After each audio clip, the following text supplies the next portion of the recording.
ఇప్పటికే RTC bus వల్ల నష్టపోతున్న ఆటో డ్రైవర్ల మీద మూలిగే లెక్క మీద చాటిపాటు పడ్డట్టు కేంద్ర ప్రభుత్వం కూడా మానవ కనికరం లేకుండా ఈ వారం రోజుల లోపల 2 సార్లు డీజిల్ రేట్లు పెంచిన విషయాన్ని అందరికీ తెలిసిందే. కాబట్టి రాష్ట్ర ప్రభుత్వం తర్వాత కేంద్ర ప్రభుత్వం ఇద్దరు ఆటో కార్మికుల గురించి ఆలోచించి ఆ జిఎస్టీ ఏదైతే ఉన్నాయో అవి తగ్గించుకొని ఆటో కార్మికులకు డీజిల్ రేట్లో సబ్సిడీ ఇవ్వడమా లేదంటే డీజిల్ రేట్లు తగ్గియడమా ఏదో ఒక నిర్ణయం తీసుకొని మాకు న్యాయం చేయాలని చెప్పి అయ్యా యనమల రేవంత్ రెడ్డి గారు ముఖ్యమంత్రి వారి దయచేసి మీరు అర్థం చేసుకొని మా బాధను మన ప్రధానమంత్రి గారు నరేంద్ర మోడీ గారు మిమ్మల్ని కూడా ప్రాధాన్యపడుతున్నాం. మేము ఆ డీజిల్ రేట్ తగ్గియడమా లేకుంటే మాకు సబ్సిడీ ఇవ్వమా ఈ సింగరేణి సంస్థకు కానీ ఆర్టీసీ సంస్థకు కానీ మేము ఎన్నో వేల లీటర్లు వాళ్ళకంటే ఎక్కువ మేము రోజు తీసుకుంటున్నాం. డీజిల్ రూపంలో పన్నులు మేము దాదాపు నెలకు 15 లక్షల రూపాయల కోట్లు మేము మీకు కడుతున్నాం. దయచేసి మమ్మల్ని అర్థం చేసుకొని ఆ డీజిల్ పన్ను రాయితీ ఇస్తారా సబ్సిడీ ఇస్తారా ఏదో ఒకటి చేయండి, మమ్మల్ని ఆదుకోండి. మేము ఇంత ఎందుకు ప్రాధాన్యపడుతున్నామంటే ఇప్పటికే 3 సంవత్సరాలు గడిచిపోయింది. ఫ్రీ బస్ వల్ల మేము నష్టపోతున్నాం. రేపు 4 రోజులైతే స్కూళ్ళు ఓపెన్ అవుతుంది. ఇప్పుడు తినడానికే తిండి లేదు.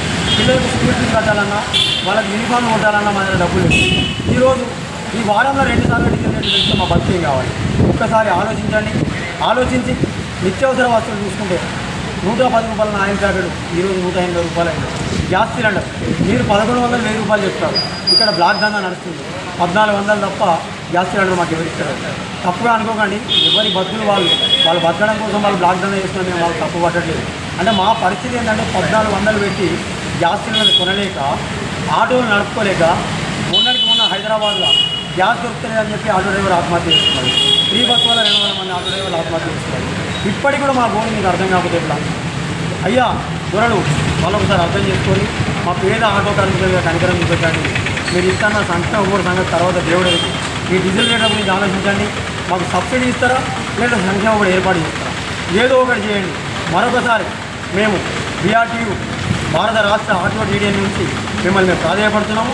నేను మంచిర్యాల జిల్లా అధ్యక్షుడు మొహమ్మద్ అబీబ్ పాషా. దయచేసి మరొకసారి ప్రాధాన్యపడుతున్నాము. అర్థం చేసుకుంటారని అనుకుంటున్నాను. బీఆర్టీయూ వేముల మారయ్య గారి నాయకత్వం, వేముల మారయ్య గారి నాయకత్వం, ఆటో డ్రైవర్ల ఐక్యత, ఆటో డ్రైవర్ల ఐక్యత. జై ఆటో డ్రైవర్, జై ఆటో డ్రైవర్. ఆటో డ్రైవర్ల డిమాండ్లు వెంటనే, ఆటో డ్రైవర్ల డిమాండ్లు వెంటనే, ఆటో డ్రైవర్ల డిమాండ్లు వెంటనే, డీజిల్ రేట్లు వెంటనే, డీజిల్ రేట్లు వెంటనే, సంక్షేమ బోర్డు వెంటనే ఏర్పాటు చేయాలి. సంక్షేమ బోర్డు వెంటనే. हम सब एक है, हम सब